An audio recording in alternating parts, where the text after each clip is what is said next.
capítulo 9. Jesus cura um cego de nascença. Nós estamos no projeto O Evangelho de Jesus Cristo segundo o Espírito Santo, versículo 1 em diante. E passando Jesus, viu um homem cego de nascença. E os seus discípulos lhe perguntaram, dizendo: Rabi, quem pecou, este ou seus pais, para que nascesse cego? Jesus respondeu: nem ele pecou, nem seus pais, mas foi assim para que se manifestem nele as obras de Deus. Convém que eu faça as obras daquele que me enviou, enquanto é dia, a noite vem, quando ninguém pode trabalhar. Versículo 5. Enquanto estou no mundo, sou a luz do mundo. Tendo dito isto, cuspiu na terra e com a saliva fez lodo e untou com o lodo os olhos do cego. E disse-lhe: vai, lava-te no tanque de Siloé, que significa o enviado. Foi, pois, e lavou-se e voltou vendo. Então os vizinhos e aqueles que dantes tinham visto que era cego diziam: não é este aquele que estava sentado e mendigava?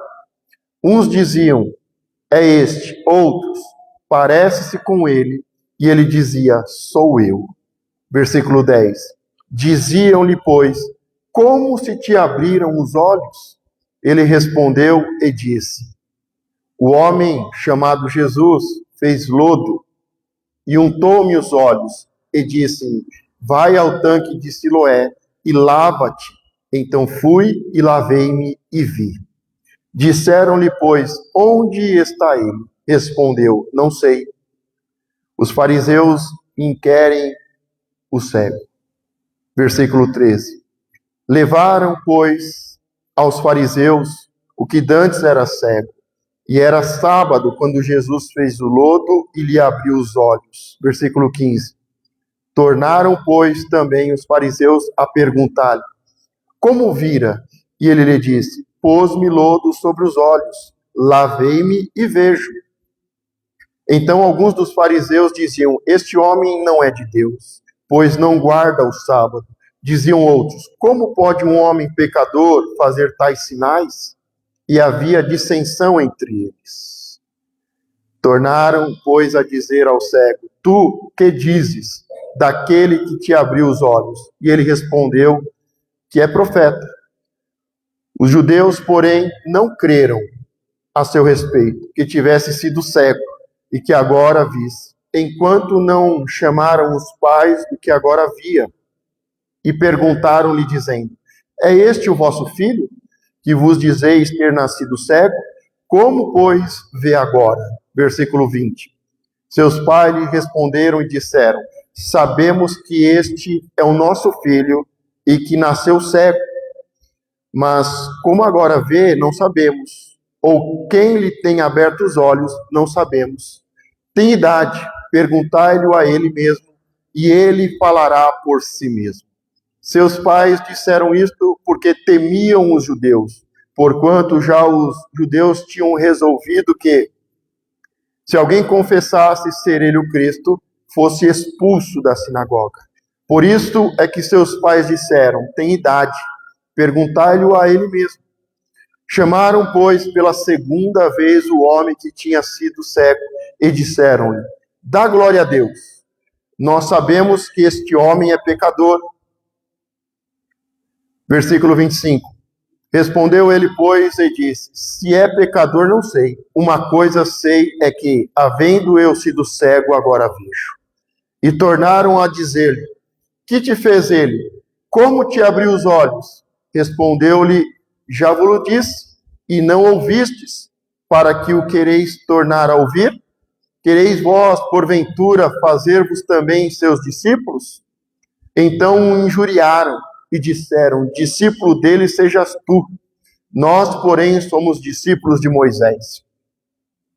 Nós bem sabemos que Deus falou a Moisés, mas este não sabemos de onde é. Versículo 30. O homem respondeu e disse-lhes: nisto, pois, está a maravilha, que vós não sabeis de onde ele é, e contudo me abrisse os olhos. Ora, nós sabemos que Deus não ouve a pecadores, mas se alguém é temente a Deus e faz a sua vontade, a esse ouve. Desde o princípio do mundo, nunca se ouviu que alguém abrisse-lhes os olhos a um cego de nascença. Se este não fosse de Deus, não poderia fazer. Responderam eles e disseram-lhe: Tu és nascido todo em pecado, e nos ensina a nós? E expulsaram-no a cegueira da alma.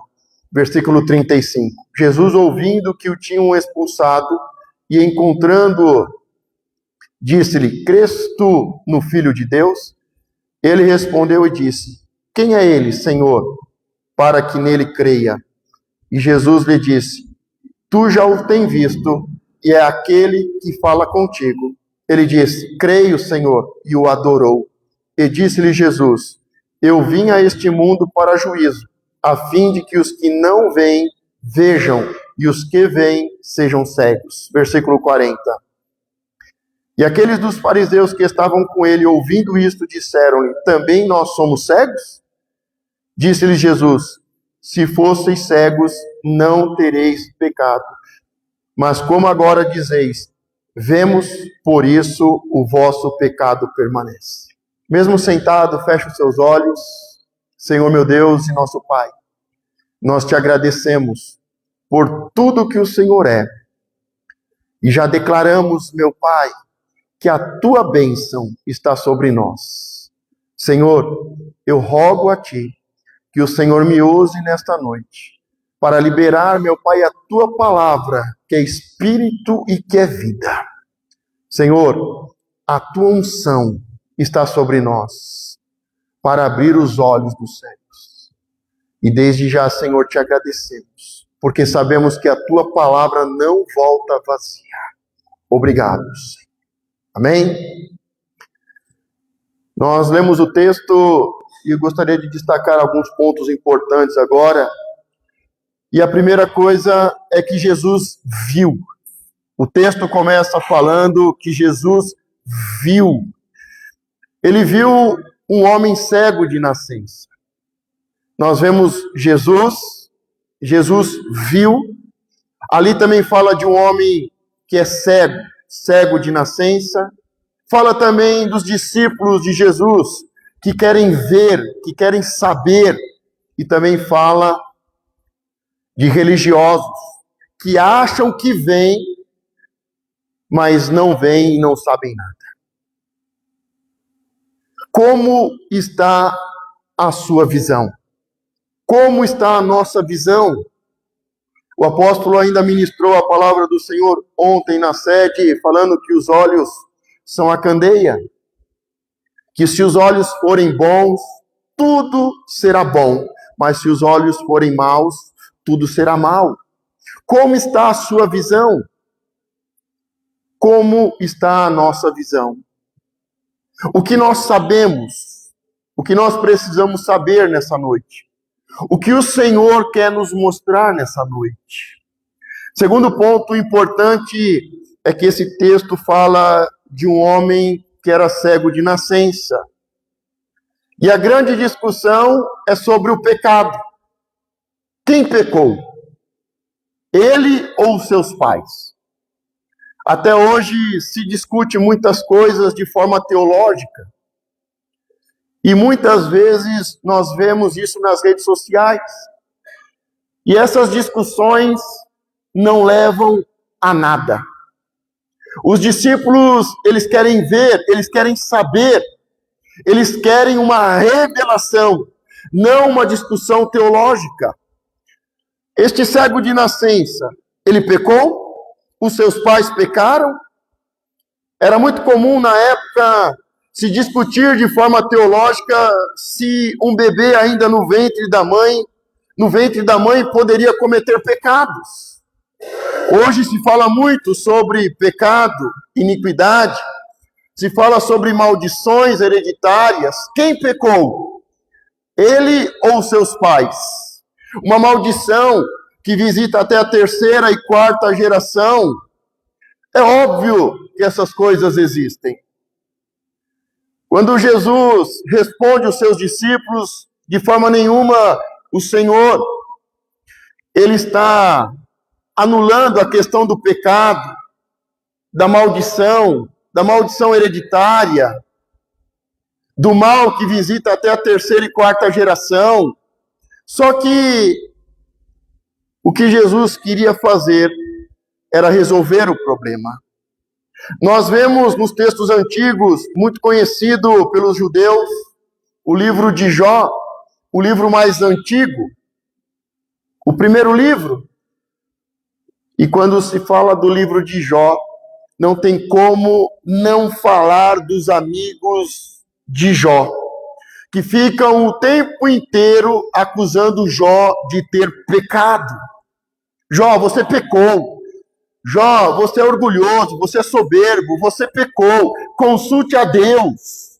E Jó, ele vai se defendendo. E uma das defesas mais interessantes, e o apóstolo também fez menção disso na mensagem de ontem, é que Jó, ele diz, eu não coloquei os meus olhos sobre nenhuma virgem.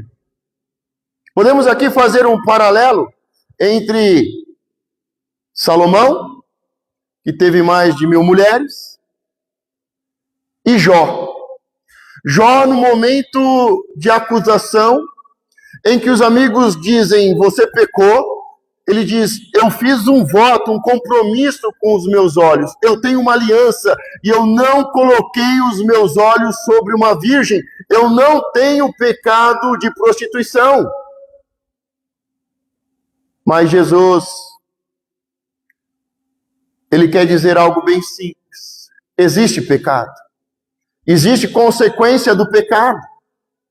Existe a maldição hereditária.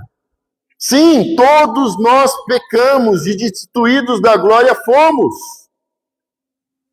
Não podemos olhar de forma religiosa. Jesus deixa bem claro que aquele momento é para que a glória de Deus se manifeste. Mais importante do que o pecado e quem pecou é um coração aberto para que a obra de Deus seja manifesta, para que a glória de Deus se manifeste. Isso que é importante. Muitas vezes estamos focados em saber o que a pessoa fez, qual é o pecado. Analisamos, julgamos e até condenamos. Somos os amigos de Jó. Não é possível uma pessoa cair em tamanha desgraça sem ter cometido pecado. Com certeza Jó pecou, com certeza essa pessoa pecou, porque não tem como, não existe maldição sem causa. Mas a grande questão vai além do pecado, vai além da maldição, vai além da visita até a terceira e quarta geração, vai além de termos uma visão religiosa, de ficar analisando de forma teológica, julgando e dizendo, não há maldição sem causa. Jesus está olhando e ele encontra uma oportunidade. A oportunidade sempre está diante de nós para fazermos o bem. Há sempre uma oportunidade para que a glória de Deus nos alcance. Quando nós olhamos os textos que trabalhamos nas últimas mensagens, quando a gente vê Jesus contando a parábola do samaritano, e ele fala que de forma o sacerdote, o levita, como que uma coincidência, como que o Senhor estivesse guiando ele e dando uma oportunidade dele amar o próximo, mas ele passou de lado. Há uma oportunidade, há uma coincidência, há uma oportunidade. O Senhor os guiou até aquele momento e até aquele lugar, e eles poderiam ter agido com amor para com o samaritano. Em seguida, vemos o texto em que Jesus entra na casa de Marta e Maria escolhe. Há sempre uma oportunidade e nós podemos julgar ou amar. Nós podemos passar de lado ou podemos escolher fazer o bem, amar o próximo. O Senhor entra na nossa vida, na nossa casa, e nós podemos continuar como se nada tivesse mudado, ou podemos escolher, como Maria escolheu, se colocar aos pés do Senhor, ser discípula e receber uma porção especial. Receber o Senhor como a sua herança. O Senhor está dizendo, há uma oportunidade e eu não vou perdê-la. O Senhor está dizendo que aquele cego de nascença, ele não tem os olhos, a visão, mas que ele, como Deus, Criador, não vai perder uma oportunidade. Será que nós estamos mais interessados em passar de lado ou amar o próximo? Será que a nossa vida segue e nada muda? Ou nós estamos aos pés do Senhor como discípulos e o Senhor diz, escolheu a boa parte. O Senhor é a nossa herança. Nós estamos aproveitando a oportunidade ou estamos pensando, fazendo teologias, julgando, passando de lado? O Senhor, ele viu um cego de nascença. Enquanto os teólogos ficam discutindo, uma criança ainda no ventre pode pecar? Enquanto eles consultam os textos sagrados e dizem, nunca na história da humanidade um cego de nascença voltou a enxergar, Jesus, ele vê uma oportunidade e ele vai se revelar como Deus criador e abençoador. Ele está dizendo, este homem cego de nascença é uma obra de arte, é uma criação do Deus vivo que ainda não está pronta, mas eu vou concluir essa obra. Deus tem usado a minha vida para ministrar. Nós estamos em uma grande obra e não podemos parar. O Senhor tem usado a minha boca como profeta para dizer, o Senhor está fazendo uma reforma no exterior e no interior. O Senhor vai se posicionar como Deus criador e vai completar a obra neste cego de nascença. Oportunidade. Ele vai se colocar como Deus criador, que formou o homem do pó e soprou sobre as suas narinas. O Senhor vai cuspir no pó, vai formar lodo, colocar sobre os olhos e terminar a criação. O Senhor está dizendo, eu sou o Deus criador e eu vou completar essa obra. Eu estou pegando o barro, o lodo, e eu estou formando este homem de forma completa. Deus ainda tem coisas para fazer na nossa vida. Ainda há coisas incompletas. Nós estamos vivendo uma reforma, uma edificação. O Senhor está nos edificando e precisamos abrir o nosso coração para isso. Há coisas no exterior que precisam ser levantadas e edificadas como um muro de proteção. Há coisas no interior que ainda precisam ser edificadas para que possamos ter uma visão completa. O Senhor está fazendo uma obra na sua vida, amém? Mas o religioso, ele não consegue enxergar a oportunidade. Ele prefere passar de lado, ele prefere conversar, fazer teologia, ele prefere julgar e condenar. Mas o Senhor está aproveitando uma oportunidade. Os religiosos não entendem, perderam a oportunidade. Quando Jesus se encontra com uma mulher no poço, Jesus conversa com aquela mulher, porque muitos homens tiveram a oportunidade de conversar com aquela mulher e não conversaram. E pelo contrário, usaram e abusaram e abandonaram. Mas Jesus conversando com aquela mulher diz, você já teve 5 maridos e o que você tem agora, o 6º, não é seu. Jesus aproveita uma oportunidade. Jesus está mandando uma mensagem. O que aconteceu com Sodoma e Gomorra não vai acontecer com os samaritanos. Em Sodoma e Gomorra faltou um homem de Deus. Mas em Samaria eu começo uma grande obra. E nós sabemos que os apóstolos vão viver um grande avivamento em Samaria. Porque ao invés de dizer que eles são imundos, julgar e condenar, e os homens levarem a sociedade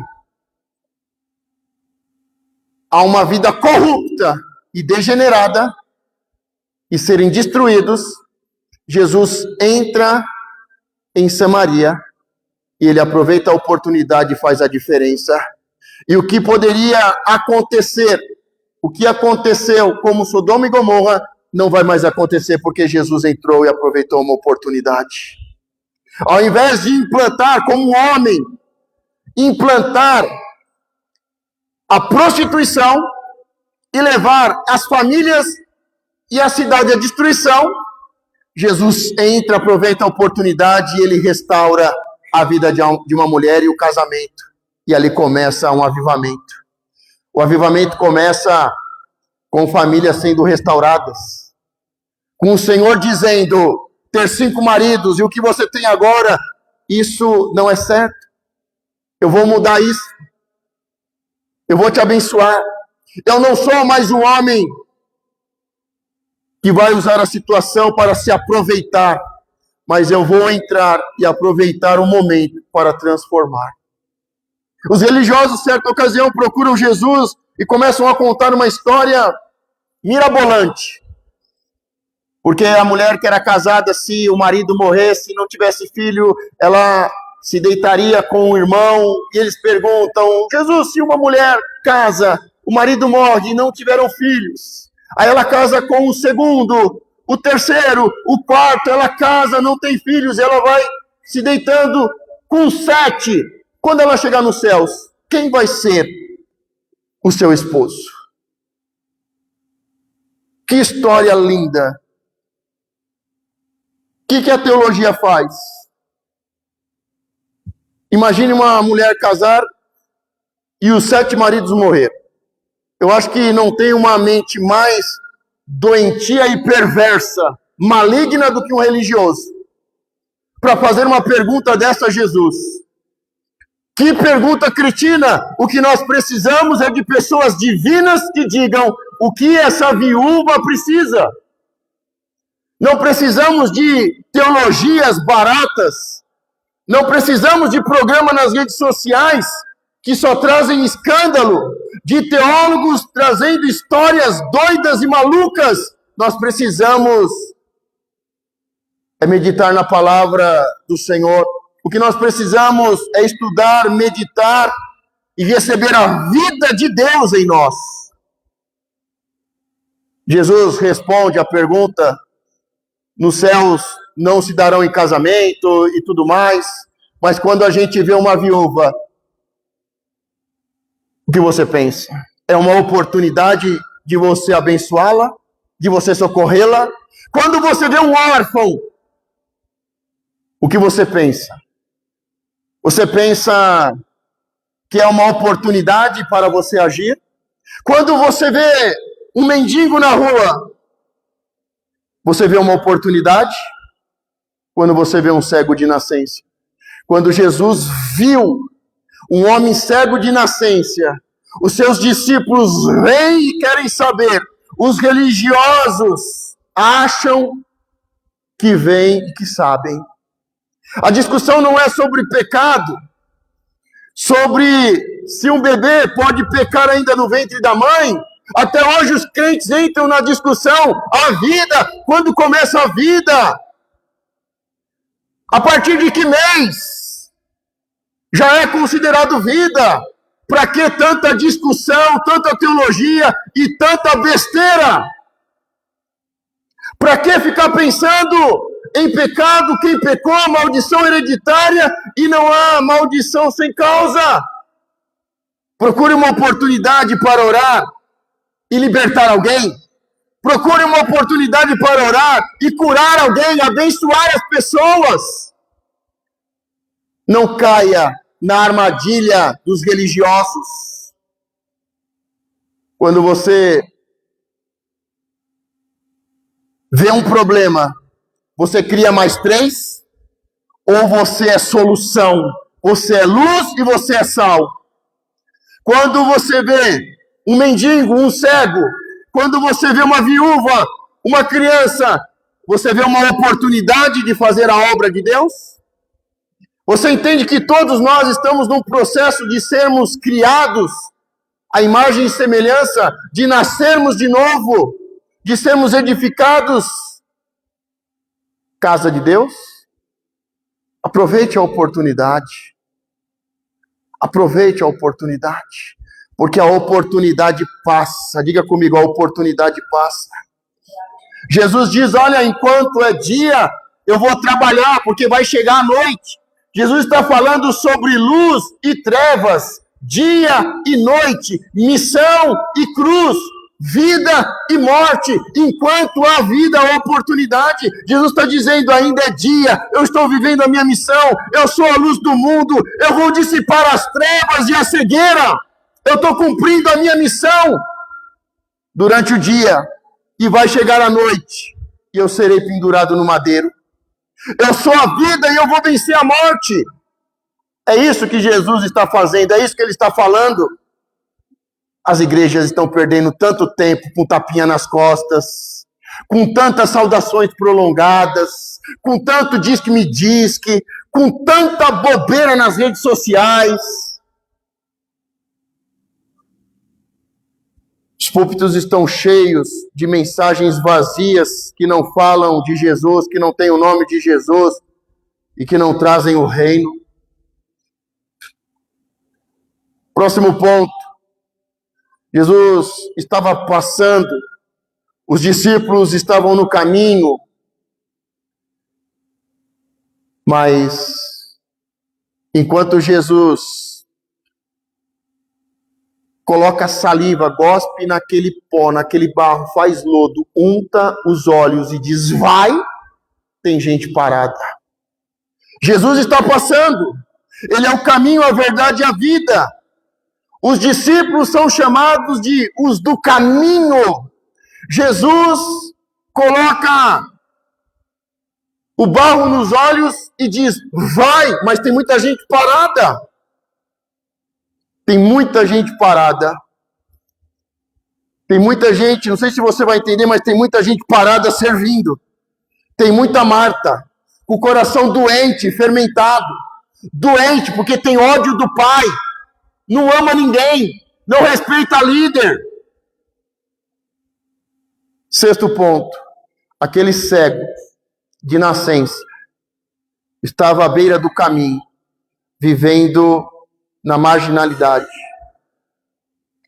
Mas sabe o que o Senhor fez? O texto, não sei se você percebeu, mas o texto diz que Jesus Cristo, o Senhor, ungiu ele. Ele foi ungido.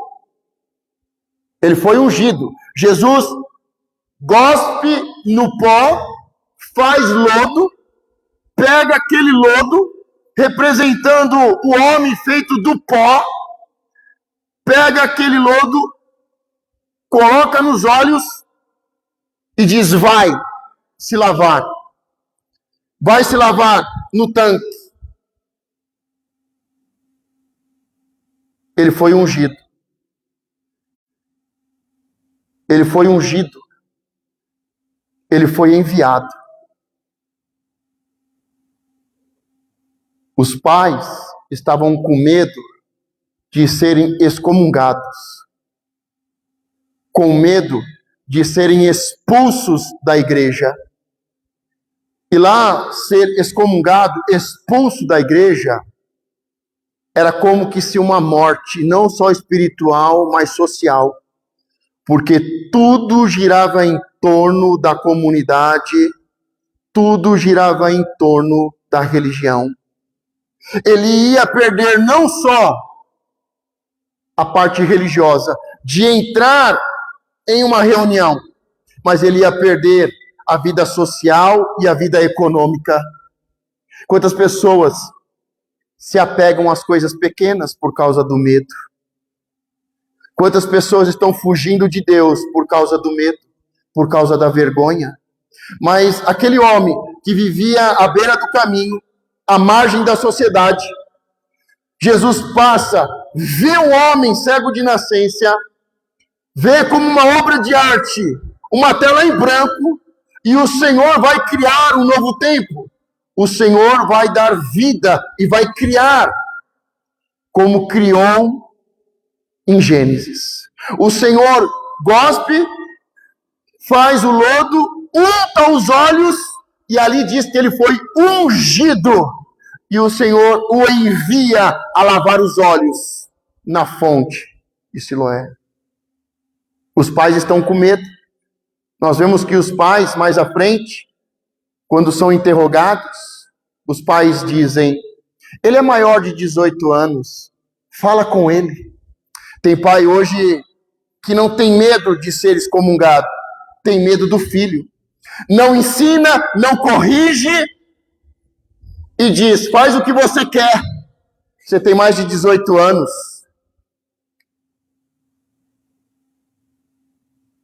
Aquele cego, ele está sendo ungido para se tornar discípulo.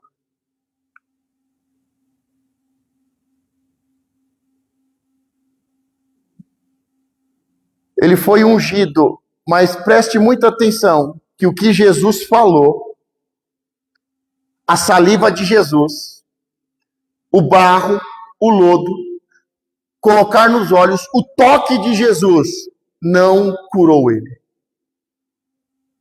Muitas pessoas estão presas ao processo, estão presas ao passo a passo, ao cerimonial, ao ritual.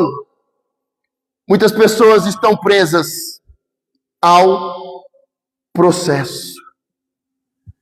O que deu visão a ele não foi o que Jesus falou, não foi nem a saliva de Jesus, porque o misticismo da época pegava a saliva para curar a visão dos cegos, das pessoas que estavam perdendo visão. As pessoas pegavam o suor de um homem santo para serem libertas e curadas. Mas não foi o que Jesus falou, não foi a saliva de Jesus, não foi o barro, o lodo que foi colocado nos olhos, não foi o toque da mão de Jesus colocando nos olhos.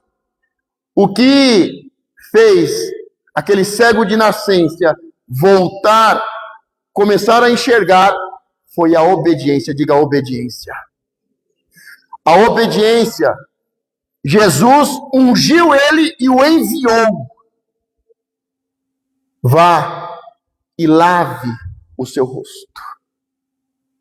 Foi a obediência e se lavar que deu visão a ele.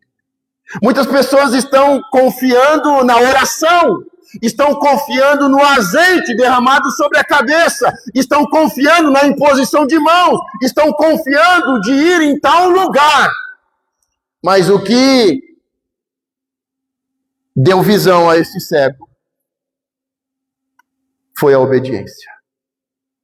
Muitas pessoas não estão conseguindo entender isso e elas se prendem. Quem é que está pregando? O azeite veio de Israel?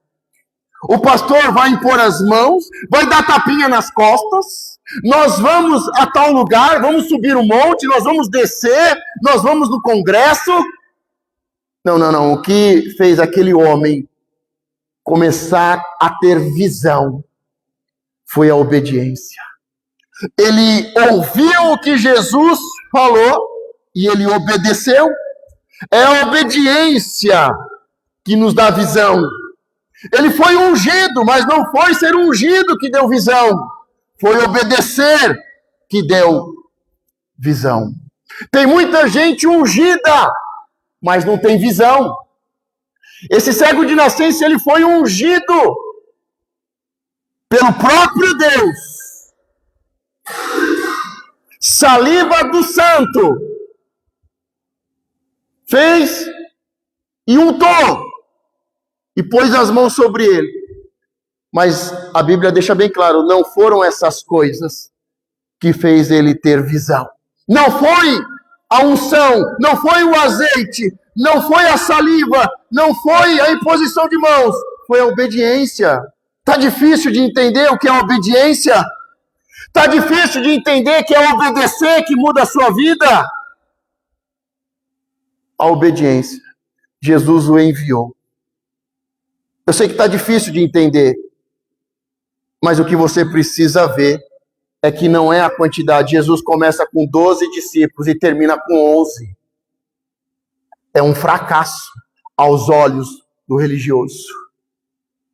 Jesus prega para as multidões e alimenta mais de 5.000 pessoas. E ele termina com 500. Depois de 10 dias, tem uns 120. É um fracasso aos olhos da religiosidade. É um fracasso alguém que separou 12 e um o traiu. É um fracasso pregar e alimentar mais de 5.000 pessoas, fora mulheres e crianças, e terminar com um pouco mais de 500. É um fracasso dar uma ordem para mais de 500 pessoas, dizendo, ficar em Jerusalém até que do alto sejam revestidos, e depois de 10 dias, ter uns 120. Porque as pessoas acham que é o pregador. As pessoas acham que é o azeite de Israel. As pessoas acham que é a imposição de mãos, é o tapinha nas costas. As pessoas ainda não entenderam o que é obediência. Irmão, eu vou te dar alguns exemplos. Porque você pode olhar para mim e falar, é unção. Eu vou te dizer, é obediência. O apóstolo, na época pastor, ele dava uma direção para o grupo de casais, e aí depois vinha alguém e falava, não, o apóstolo deu essa direção, pastor, mas a gente vai fazer assim. Eu falei assim, opa, desculpa, eu não vou fazer, estou fora. Mas por quê? Eu falei assim, porque o apóstolo deu essa direção. E você pode ser um líder acima de mim, mas se o apóstolo falou, faz isso ou não faz isso, é assim que eu vou agir. O apóstolo chegava e falava num evento, essa música não. Colocavam uma música. Eu falava, essa música não, eu não vou. Ah, mas o que tem? Ah, que o apóstolo falou que não. Mas é legal. Assim, mas eu não. Eu não quero saber, eu não quero discutir. Comigo não tem conversa, não tem teologia, não tem bobologia. Se deu uma direção, faz isso, não faz isso, faz assim, é assim. Eu não sou discípulo de Maria, vai com as outras. Eu sei muito bem ouvir e obedecer. Então, irmão, não é unção, é obediência. É obediência. Se eu estou de pé até hoje, não é por causa de unção, é por causa de obediência. Porque Saul foi levantado por causa da unção, mas foi a desobediência que o fez cair. Então não importa se está aumentando, diminuindo, não importa se eu fui ungido, o que importa é a obediência. Unção, ele foi ungido, untou, tocou, mas a grande questão é fé, amor, obediência. Lavou-se, santidade, e ele voltou vendo. Sabe outra coisa que as pessoas não entendem é santidade? Você perguntar para qualquer pessoa, o que é santidade? Santidade é se apartar do mal. Isso é o que o religioso ensinou. E o que a maioria das pessoas pensam. Santidade é se afastar do pecado. Mas isso não é santidade. Tá, tudo bem, pode começar assim, de forma religiosa. Isso é pecado. Se afasta! Mas santidade é você ser santo como ele é santo. Isso é santidade. Santidade não é só se afastar, não é fugir do pecado. É o diabo fugir de você, porque você tem a imagem e a semelhança de Deus. Mas as pessoas não sabem obedecer. As pessoas acham que sabem o que é amor e o que é honra. Honra é você olhar para Deus e dizer: Ele é obediente e fiel até a morte. E eu admiro isso nele. Eu honro ele pela fidelidade até a morte. Você começa a se tornar fiel. E aí você é fiel em qualquer lugar. Em qualquer lugar. Porque você se torna fiel e honrado. Você admira. Como eu admiro a santidade de Deus. Como ela me constrange a ser santo. E aí eu não tenho mais problema com o pecado, ficar fugindo do pecado. É o diabo que foge de mim. Porque eu admiro tanto, eu adoro tanto, eu honro tanto o atributo de Deus, que é amor, que eu começo a amar. Ainda que as pessoas não saibam o que é amor. Porque amor para as pessoas é bajular. O amor para as pessoas é ser falso. O amor é corrigir.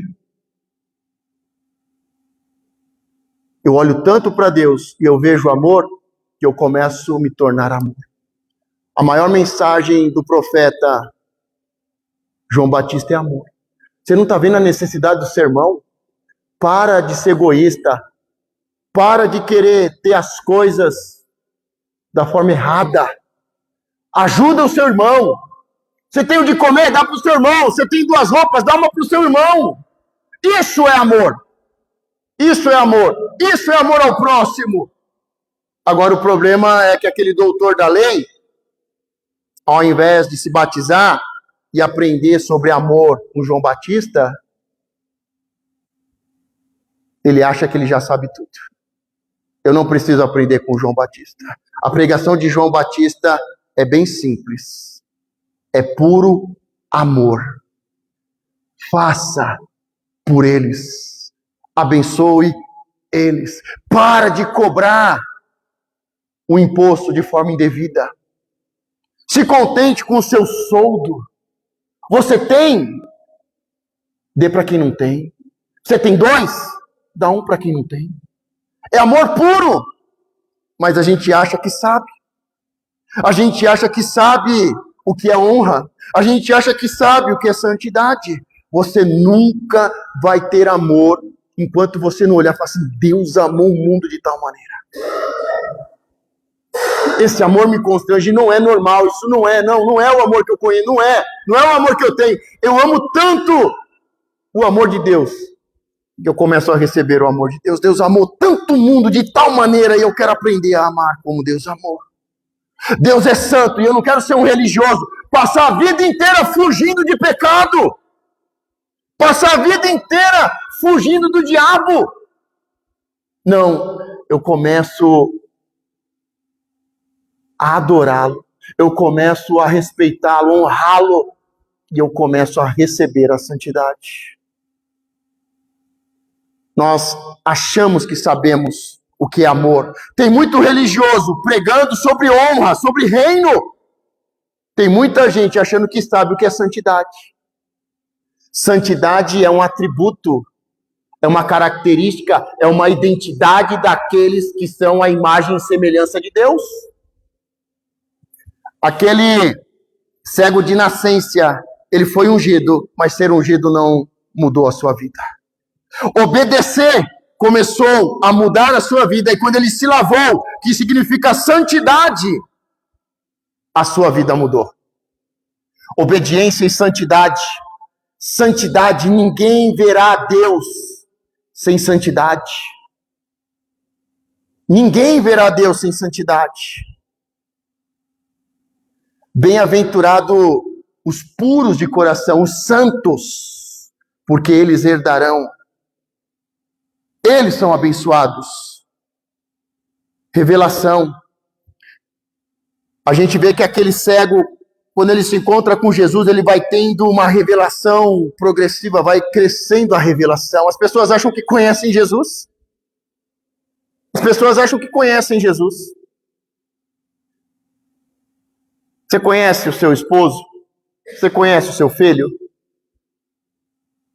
A gente acha que a gente conhece Jesus.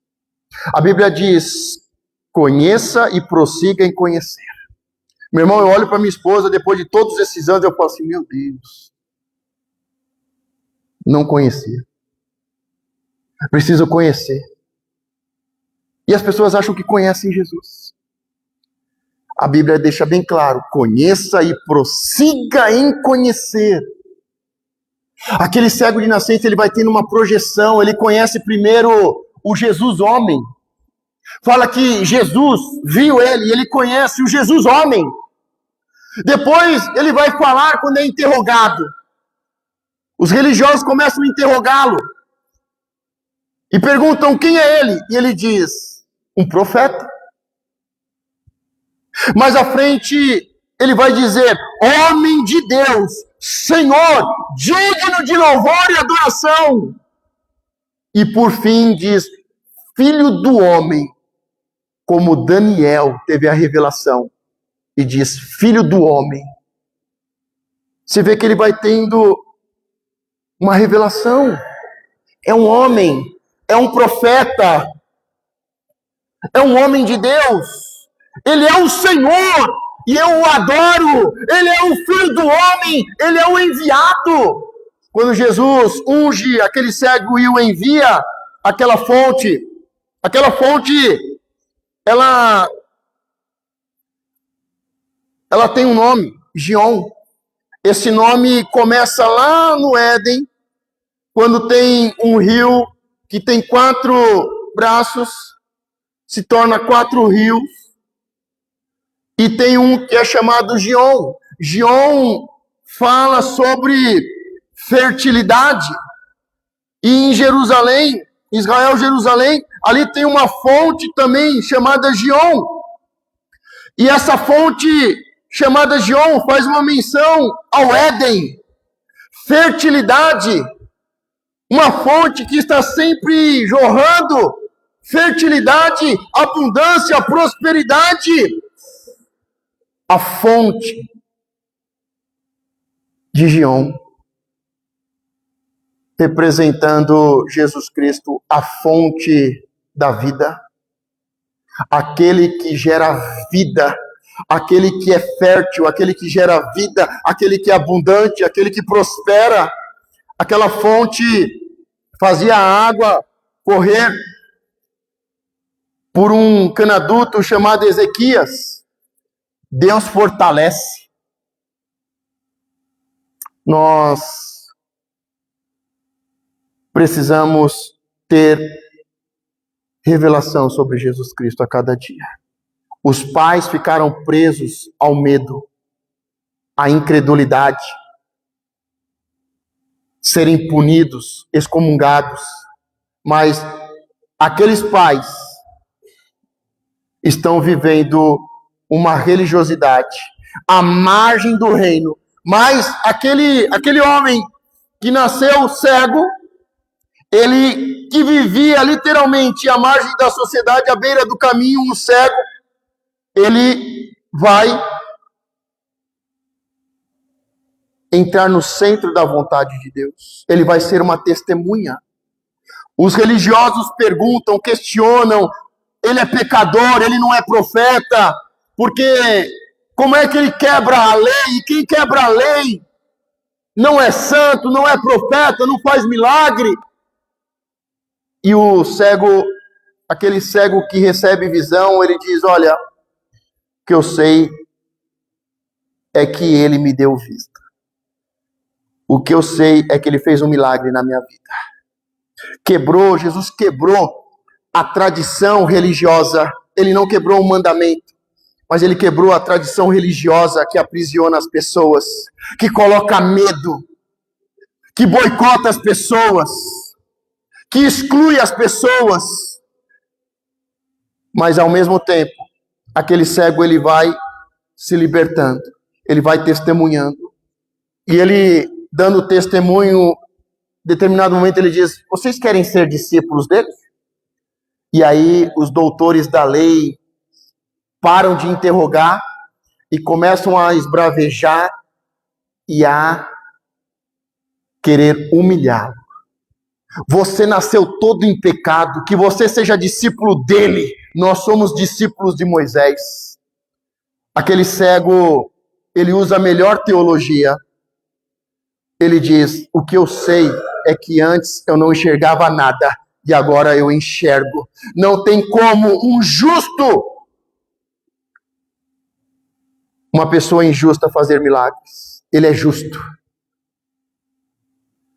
Eles chegam a dizer: dá glória a Deus. É como se fosse um juramento no tribunal, quando a gente vê hoje uma pessoa colocando a mão sobre a Bíblia, estendendo a mão, fazendo um juramento. Ali é como um juramento judaico dizendo: para de mentir, dá glória a Deus, para de mentir. Ele não é um profeta, ele não é um homem de Deus, ele não é o Senhor.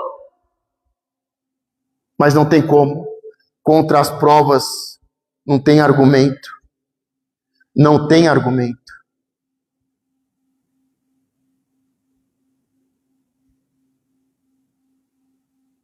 O cego interroga e diz: o que vocês querem? Vocês querem que eu fale de novo? Eu já falei e vocês não creem. Vocês querem ser discípulos dele? Porque nós vemos que no final, quando ele foi excomungado, colocado para fora, Jesus o recebe. As pessoas querem ser amadas pela religiosidade, querem ser amadas pelo mundo. E o próprio Senhor disse: aquele que é amigo do mundo é inimigo meu. Se você quer ser amigo do mundo, você se torna inimigo de Deus. Os religiosos colocam ele para fora, mas o Senhor vai até ele e conversa com ele. E nós vemos que essa história termina com ele se tornando discípulo. Porque quando ele é interrogado, é como se ele estivesse dizendo: eu não sei quem ele é, mas vocês querem ser discípulos dele? Porque eu quero. Eu vou me tornar discípulo dele. E quando ele é colocado para fora, Jesus vai até ele, conversa com ele, e ele se torna um discípulo. Ele se torna um discípulo amado. Os religiosos que dizem ver são cegos. O orgulho religioso é o maior obstáculo, pecado, para a iluminação e santificação. Se coloque de pé. Se coloque de pé. Vamos adorar ao Senhor. Enquanto o grupo sobe, feche os seus olhos, coloque a mão sobre o seu coração. Eu sei que você já é ungido, mas